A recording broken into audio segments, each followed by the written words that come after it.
On my first backpacking trip through Southeast Asia, this was in 2011, you know, I was an accountant, I was working in corporate finance, and then I moved to New York to study jewelry.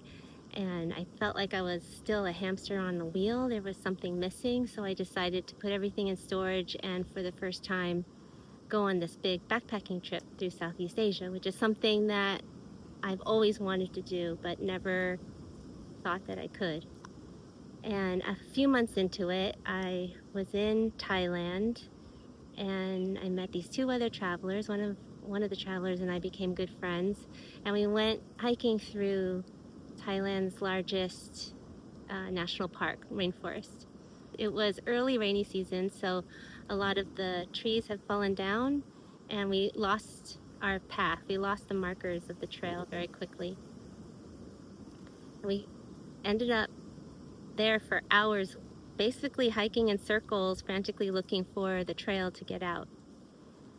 And soon, the guys were like, "We're gonna have to stay here overnight." I was like, "No, I have no survival skills. I was living in New York City. I grew up in Los Angeles. There's no way I can stay in Thailand's rainforest for a night." I would say I was in genuine fear. And as the sun started setting, the two guys I was with were like, "No, let's find a place to stay." I said, "Okay, let's find a place where we can be all night and make a fire." So we started hiking up and we found this tree that had fallen over, so we could build a fire around the stump and then sit on top of the fallen tree to get out of the leeches. Since everything was very wet around us, so one of the guys, he had just taken up smoking like a week before, so he had a lighter on him. And the other guy was an artist, a designer, so he had a lot of paper on him. And we built like a really tiny fire. This was my first time where I was in genuine fear, and your instincts really kick in. And my instinct wasn't to pray to God. I'm a very spiritual person, but I was not at the time, and I was not praying to God. I was naturally calling on nature. I was like looking up at the stars and asking the stars to please talk to the clouds, to please talk to the trees, to talk to the birds, to talk to the animals that were here and we mean no harm, and to please give us space. Because there's really, wild and big animals in this rainforest. And I just kept doing that. I just kept talking to nature. And once the fire was built, a small one, we kind of had this rhythm of taking the wet logs that were around us and branches and just putting it close to the fire until it dried out, and then we would throw it in. So we just kind of had this fire, this life force, this element to focus ourselves around. And we really got into this meditative state. We didn't even talk much during the night, and we were just just kind of more in this rhythm.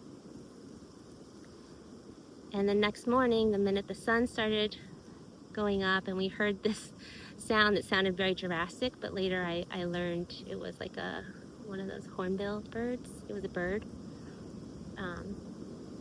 We just, got out of there as soon as we could, looked for the trail, and within 20 minutes, we were out of the rainforest.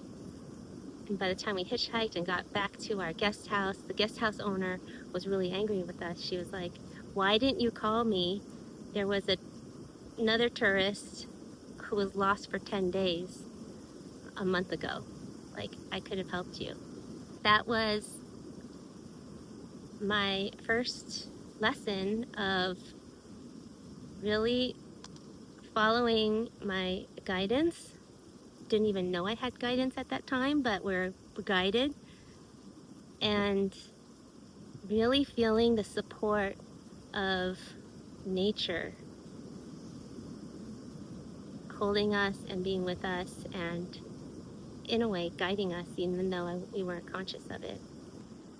So if you're feeling overwhelmed anxious, just exhausted from all of the instability and changes going on in your own life and in the world, and you're sensing this big shift that's going to happen or is happening. This is just a reminder to all of us, including myself, that deep inside, in our soul, is a feeling of safety. And when we follow that soul's calling, that journey, that path, the little whispers guiding us, the entire universe, the entire planet, Mother Earth, all of the nature, the water, the mountains, the trees, these plants, the dirt, the sand, is all here supporting us, cheering us on to become something completely new for ourselves and for the planet. And that in itself is safety, because we're doing this together. So yeah, thank you. Thank you for being here on this planet right now, and thank you for being so courageous to walk your path. And regardless of all the emotions coming up, we're still flowing down the river. There's no other direction to go. We're going.